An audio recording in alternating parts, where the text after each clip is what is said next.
Parte segunda. Las novilladas. Con 5 años de edad tengo el recuerdo de un suceso vivido en la plaza de toros con mi primo, el joven Vicente el madrileño. ¿Lo recordará él?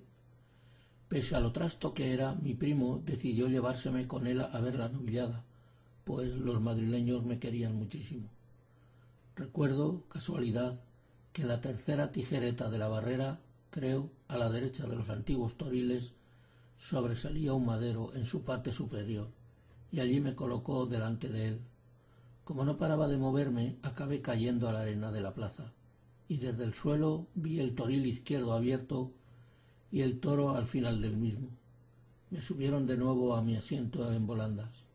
Supongo que no debí ni de pestañear durante el resto de la lidia. Solían decirme entonces que tenía las pestañas muy grandes. Tendría unos 10 años cuando viví una tarde de toros de extraña lidia. El novillero de este año no era ribereño, como de costumbre, sino el niño de Cuenca, un joven de gran altura. Tras el primer tercio y en el rincón donde están ahora los toriles, de pronto, a cuerpo descubierto, se dirigió de frente hacia el novillo, lo cogió de los cuernos y lo puso patas arriba sobre el piso. Recuerdo a mi tío Simón, que era el teniente alcalde en aquel momento y que estaba sentado a caballo sobre la barrera en la sección del corral de la casa de Narro, portando un buen garrote, decirle al novillero, mientras golpeaba fuertemente sobre la barrera con el garrote: «Suelta al animal y torea, si no te atizo», obedeciendo el joven corpulento, dejando que el animal se levantara. En fin, la parodia perfecta que habría querido representar el dúo sacapuntas, de haberla conocido. Además, mi tío Simón era un hombre de pequeña estatura. Hablando de mi tío Simón, recuerdo que en una visita que le hice en casa de su hijo Pedro en la Plaza del Carmen cuando tenía más de 100 años de edad, a través de los cristales de la ventana y sentado en su silla, éste seguía el desarrollo de la lidia de los novillos y sin gafas. Le pregunté si lo veía y me dijo que sí, que algo borroso, pero al contarme lo que iba sucediendo me dejó asombrado. La fecha de la novillada más trágica que hemos vivido hasta este momento nos la pueden facilitar mis primos los niños, Virgilia, Carmen o Antonio. Todos éramos niños. Aquel año el ayuntamiento había comprado 2 novillos muy diferentes de tamaño y se presentaron para torearlos vestidos de luces Ribereño de novillero y Marieto de subalterno, 2 novilleros turolenses muy famosos en la sierra de Albarracín. Durante la lidia del novillo más pequeño, Ribereño sufrió una cogida que le dañó, creo que un tobillo, no pudiendo finalizar su cometido. Los asistentes solicitaron que lo hiciera Marieto, pero éste se negó diciendo que solo era el subalterno y que en una situación similar en Albarracín clavó el estoque en la arena. Repitiendo que tenía mucho miedo y más viendo cómo había cogido a su maestro, además ya había corrido la voz por el pueblo tras el encierro de que el otro novillo era mucho más grande. Ante esta situación se decidió sacar a la plaza el otro novillo, un medio búfalo, ensogarlo y sacrificarlo. Este consiguió levantar unos centímetros la barrera en el tramo de las autoridades y los músicos, donde actualmente están los toriles. Tras varios intentos consiguieron enlazar al novillo en una tijereta, los 2 troncos verticales que sujetan a los horizontales de la barrera, situada a la izquierda del burladero norte. Mi tío Antonio el niño se encontraba con la espalda pegada a dicha tijereta, acompañado de otros geanos sujetando al animal. Este pegó una coz y un impulso y consiguió liberarse en parte de la cuerda y de los hombres colaboradores, quedándose mi tío solo y desamparado, e hiriéndole gravemente el toro. Durante unos días el pueblo estuvo al tanto de las noticias que la familia traía del hospital de Teruel. Finalmente se recuperaría y yo escuchaba a algunos decir: «A el niño ya se le ha terminado los toros para siempre». Lo que no sabían es que mi tío llevaba en su sangre nuestras fiestas y más siendo uno de los tantos pastores de ovejas que entonces tenía el pueblo. Se equivocaban. Al año siguiente mi tío disfrutó de nuevo del encierro y de la novillada. Hablando del miedo en los novilleros, hace unos pocos años vivimos en la plaza y durante la lidia unos momentos muy curiosos, nunca antes vistos. Por ello paso a contarlo, pese a ser más reciente. El novillero había realizado parte de su faena y se retiró al burladero del lado sur, no continuando la lidia. Los espectadores comenzamos a preguntarnos qué estaba pasando, así que poco a poco fue dando la vuelta al tendido la noticia del porqué de la parada. Al novillero le había entrado el miedo. Tuvo que soportar también los gritos a favor y en contra de dicha situación. Los hombres amenazaban con arrimarlo al toro, que estaba solitario en el centro de la plaza, mientras él tragaba saliva, y las mujeres solicitaban que lo dejaran en paz. Algunas, como Gila, con su humor sobre los árbitros de fútbol, apelaban a que el novillero tendría madre. Pasados 20 minutos se reanudó la lidia, tras recuperar parte de valor. Ya dije que cada año suceden nuevas anécdotas. Por cierto, hace unos cuantos años, en las fiestas del barrio obrero del Puerto, estando viendo una representación teatral humorística en su placeta, una señora de Teruel, sentada a mi izquierda y que estaba de vacaciones, cuando le dije que era de Gea, se lo comunicó al señor que estaba a su lado, y éste saltó como un resorte. ¿Y quién creéis que era? Pues sí, Marieto, ya mayor. Me recordó que a la semana siguiente eran las fiestas patronales de Gea. Algo de nuestro pueblo llevaba con él. Un año de aquellos, el novillero sería el terremoto. Recuerdo que demostraba una gran valentía y repetiría otro año.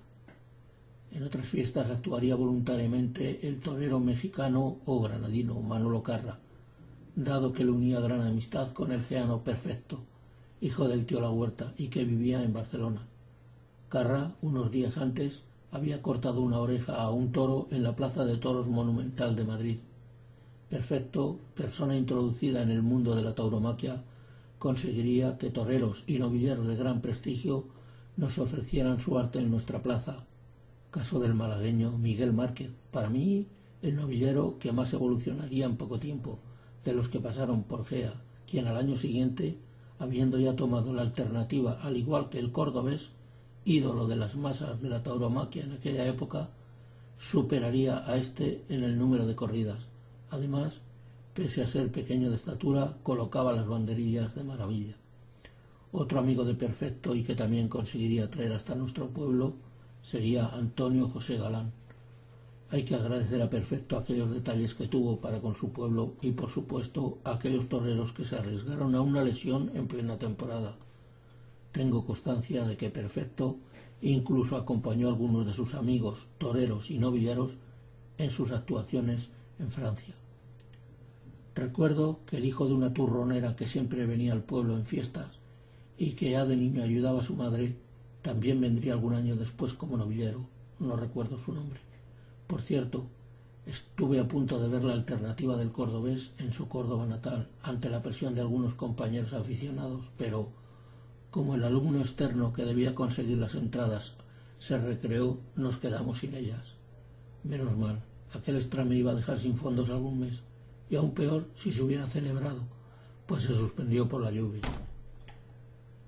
Dejando constancia de que en aquella época no existía un segundo día de toros ni embolados, recuerdo cuando nos visitó un novillero, creo que era el Terremoto, que pretendió banderillear sentado en una moto en marcha. Moisés el Albardero, uno de los mayores aficionados geanos al toreo de capa, trató de convencerle que debía torear con seriedad, con tan mala fortuna que en el forcejeo con las banderillas una de ellas pinchó la espalda del geano. No pasó nada porque calmaron a Moisés y porque el novillero lo hizo de pie.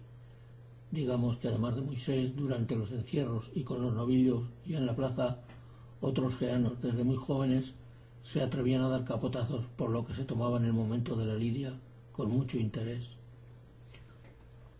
Otro momento de emoción que vivíamos los espectadores de suelo que rodeábamos la plaza, normalmente mujeres y chiquillos, se producía cuando los novillos metían parte de su cabeza entre los troncos de la barrera, llegando en ocasiones a pasar la misma, la cabeza solo, claro.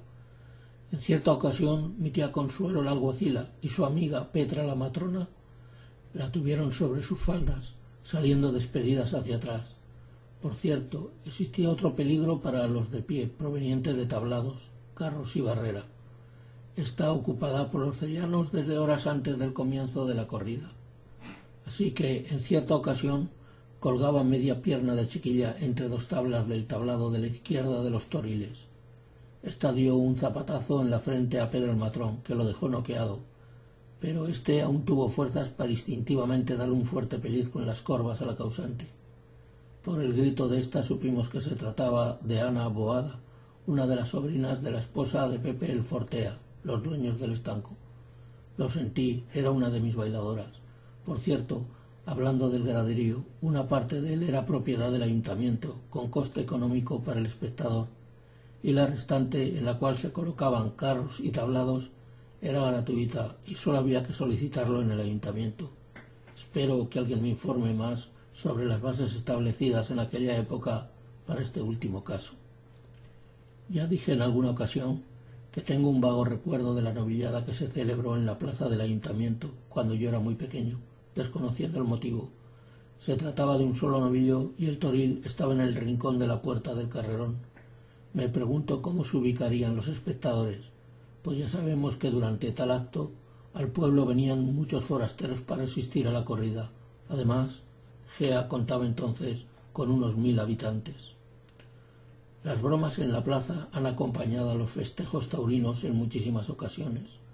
Los disfraces y las imitaciones, como veréis en algunas fotos, eran tremendas, pero algunas anécdotas que no están a la vista os harán reír, como cuando el tío Jeto, al cual no le preocupaban los cellanos que ocupaban las barreras, colocaba una especie de columpio colgando de las grandes acacias y así veía la corrida como si estuviera sobre un helicóptero.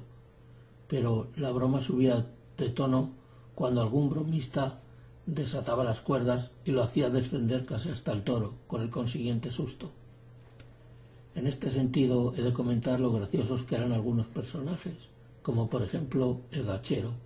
En cierta ocasión el novillo toreado no moría, y estando toda la plaza pendiente de ello, se acercó dicha persona y le dio una patada, muriendo instantáneamente el animal. En alguna otra ocasión fue el causante de la broma al tío Jeto. Por cierto, este último hombre tenía un hijo, José María, un poco más joven que los amigos, pero que en alguna ocasión se unió a nosotros. Hace muchos años que no sé nada de él. Hablando de la muerte de los toros, hay que reconocer que actualmente no se les hace sufrir tanto y también se divierte mucho el público. Aún hace unos pocos años presencié en nuestra plaza una actuación de la lidia de un novillo difícil de olvidar. Lo recordaréis. Al animal le clavaron 17 veces la puntilla y por 2 veces se levantó con ella clavada, vagando por la plaza, hasta que el novillero decidió intervenir y acertó a la primera.